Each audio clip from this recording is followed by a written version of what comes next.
We're embarking on a 15-night train adventure across Europe with our 2-year-old.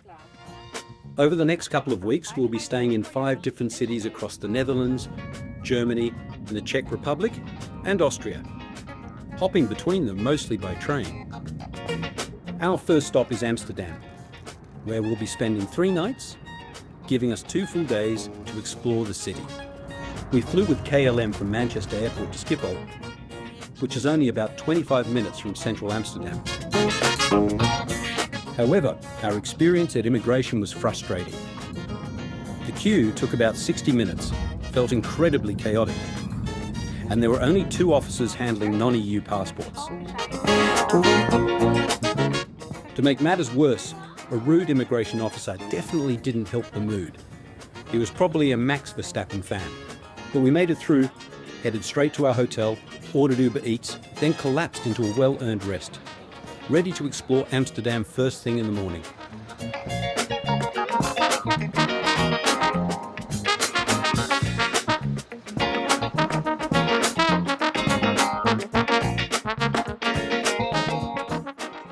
It's day 1 in Amsterdam. We're heading to the Rijksmuseum. We're staying at Huygens Place Hotel, and it's about a 12-minute walk to the Rijksmuseum.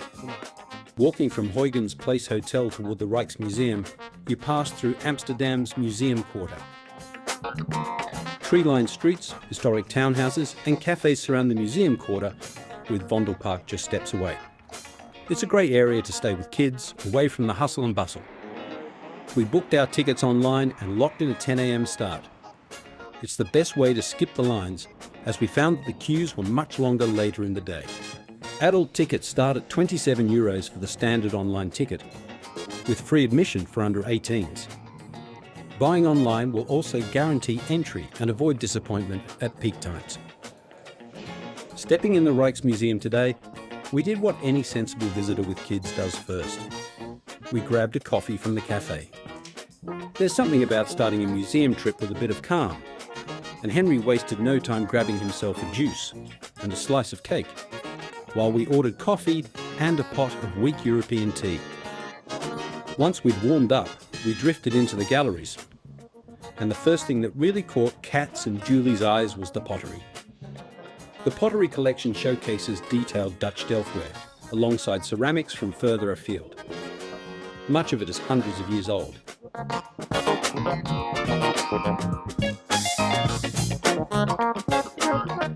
From there, we wandered into the model ships room. And if you've never seen it, it's incredible. These huge, intricate ships are a perfectly crafted snapshot from Dutch maritime history. Taking our 2-year-old, we had originally planned a quick 2-hour visit, but it somehow turned into more than 4. There is so much to see if you are into art and history. Every time you think you're heading for the exit, another room appears and you're off again. You could easily spend a day or 2 in the museum. If you're short on time, or you've got small children with you, I definitely recommend heading straight for the main highlights first. But if you've got the luxury of a full day to explore, it's the kind of place where you can just wander and explore the collections. I tend to get more tired at museums, stopping and standing, than walking all day around the city. So you could split a visit into 2 half days if you can.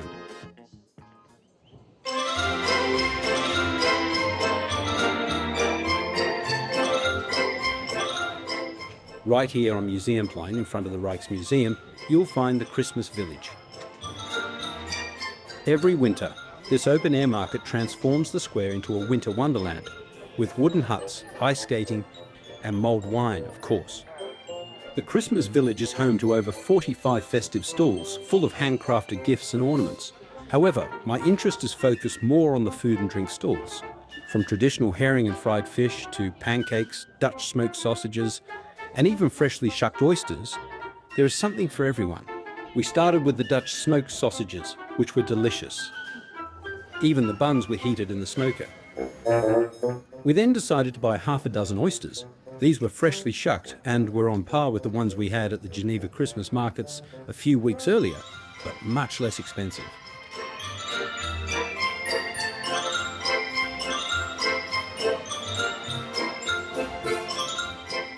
There was also a bar selling one of my favourite beers, La Chouffe.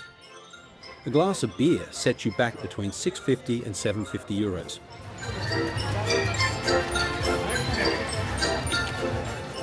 The Christmas village on Museum Plain has a great, easygoing atmosphere that makes it an ideal spot for families. One thing that really stands out is how family-friendly the setup is. There's a proper playground right in the middle of everything, so the kids can run around and burn off some energy while still being in clear view. Parents can stay close by, keep an eye on things, and stay warm with a cup of mulled wine from one of the nearby stalls.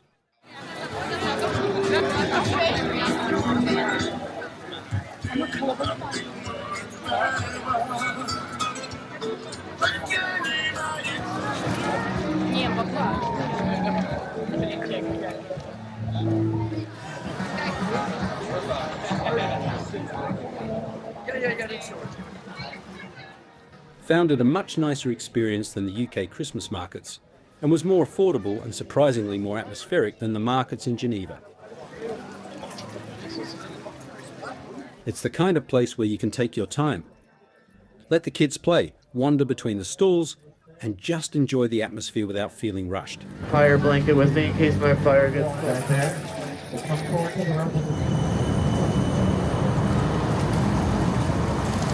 I could have stayed a few more hours at the bar, but we decided to head back to the hotel for a short break before heading out to dinner. I've always liked the way the lights look at this time of day, especially with that warm lighting you get across Northern Europe. Canals, bridges and shopping streets are packed with lights, giving the whole city a festive feel even outside Christmas markets. Winter is one of the calmest times to visit. With relatively fewer tourists, the city feels more relaxed and atmospheric. Our hotel always looked very cosy from the outside, and we went to our room for a quick break.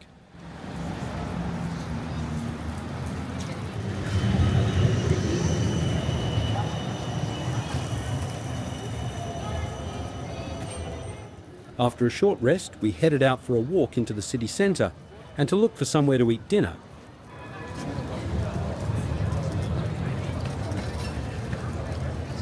Amsterdam really comes into its own after dark. The Christmas markets give the whole place a great festive energy, and I'm told that the coffee shops are always busy.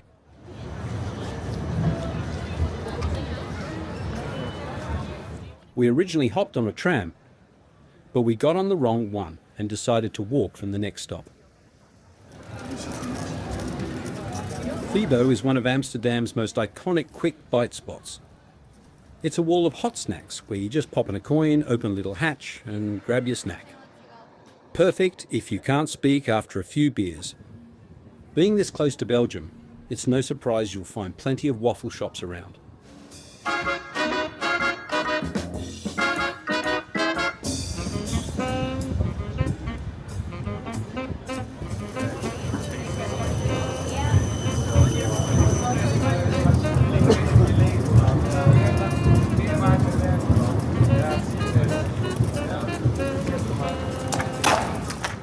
There are also plenty of specialty cheese shops throughout the city, and we stopped to stock up on some supplies.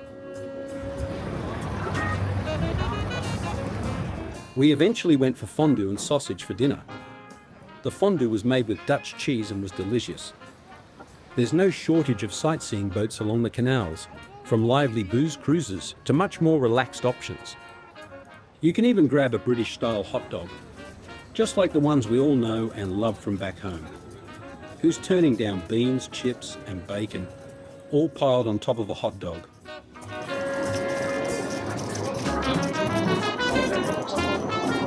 The Candy Pirate shop in Amsterdam is one of those places you spot from a distance and instantly know you're going in. We picked up a little bag of treats for Henry, or at least that was the plan. Henry still got a few, but by the end of the trip, I'd already eaten most of them.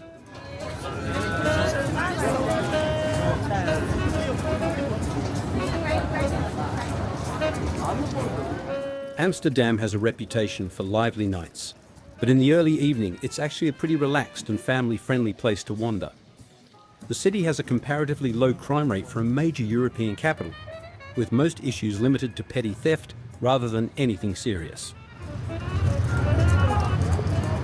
Before heading back to the hotel, we made a brief stop at the local Lidl for some nappies and iced coffee. Huygens Place is a modern 4-star hotel right in the heart of Amsterdam, with a warm, welcoming atmosphere. The hotel sits in a prime spot in the museum district, just a short walk from major attractions like the Rijksmuseum, the Van Gogh Museum, and Vondelpark. It's an ideal base, whether you're here for culture, sightseeing, or just exploring the city on foot.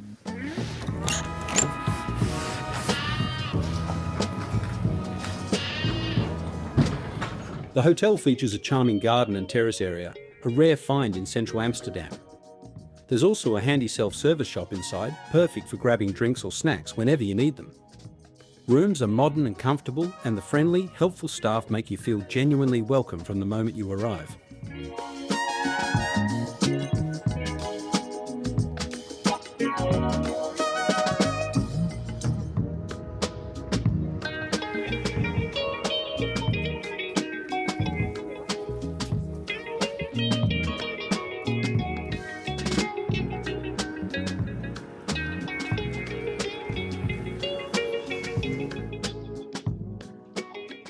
It's day 2 in Amsterdam. We're heading towards the Van Gogh Museum.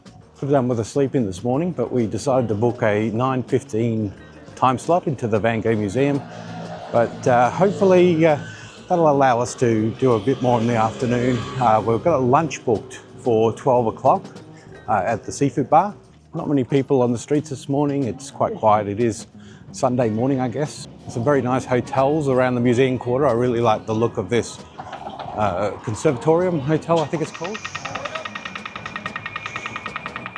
There appears to be a different entrance from what I went through about 25 years ago when I was last here at the Van Gogh Museum.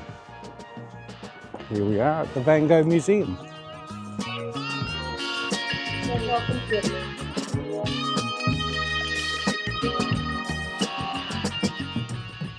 While outside the museum, we were shouted at by a rude security guard to stop filming. You can take photos inside, however you can't record video footage.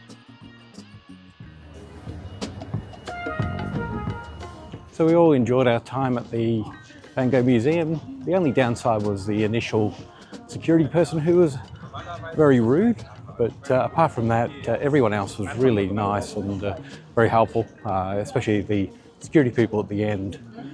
They were very helpful with the pushchair. So all in all, a really good visit. And we're now just walking towards the seafood restaurant. We're going to have a nice seafood lunch. This seafood restaurant is very highly rated on most of the websites, including Google and TripAdvisor. But there are, I think, 3 locations in Amsterdam, plus a couple of locations in, I think, London and Utrecht. We do have the 12 o'clock session, so I think it's going to be the first sitting of the day. So whether or not they're actually ready right now is another question, but hopefully we can get in straight away. It's about 10 to 12.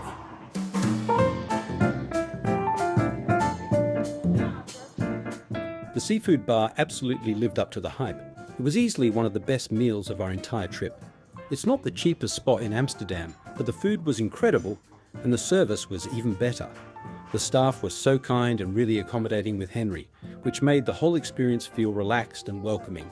We went for the mixed hot and cold platter, and honestly, it was one of the best seafood meals we've ever had. Surprisingly, Henry enjoyed a bowl of ice cream.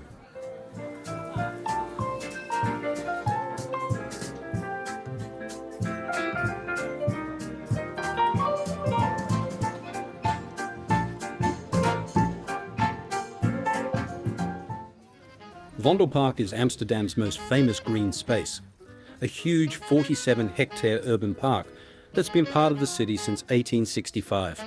Today attracts around 10 million visitors a year. It reminded us of Central Park in New York. The park is packed with facilities, an open-air theatre, playgrounds and several cafes and food spots dotted throughout the grounds. We took Henry to one of the playgrounds. Right next to it was a little cafe bar where parents could grab a coffee or even a beer and sit at the picnic benches while keeping an eye on their kids. Vondelpark attracts around 10 million visitors a year, making it one of the busiest urban parks in Europe. When the park opened in the 1860s, only wealthy citizens with a paid membership could enter. It didn't become a public park until 1953. While there are some similarities between Central Park in New York and Vondelpark, Central Park is 7 times bigger. However, this means that you can easily explore Vondelpark in less than half a day if short on time. It was great letting Henry burn off some energy in the park, especially since we've got an early start tomorrow to catch our train to Berlin. Keep an eye out for my next video about our 3 nights in Berlin. And please remember to like, subscribe and share. Hello. Big day.